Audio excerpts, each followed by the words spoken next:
tụi mình còn hai thì mỗi tháng phạm bị còn phải tham sao mấy số giảm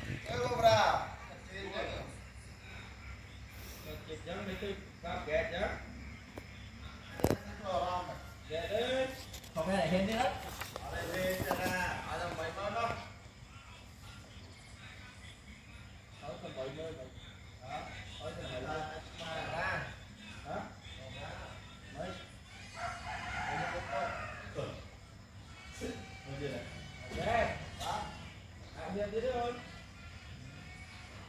và chú bây đã chú mà có cái này cho môn ấy à tay mà xí ấy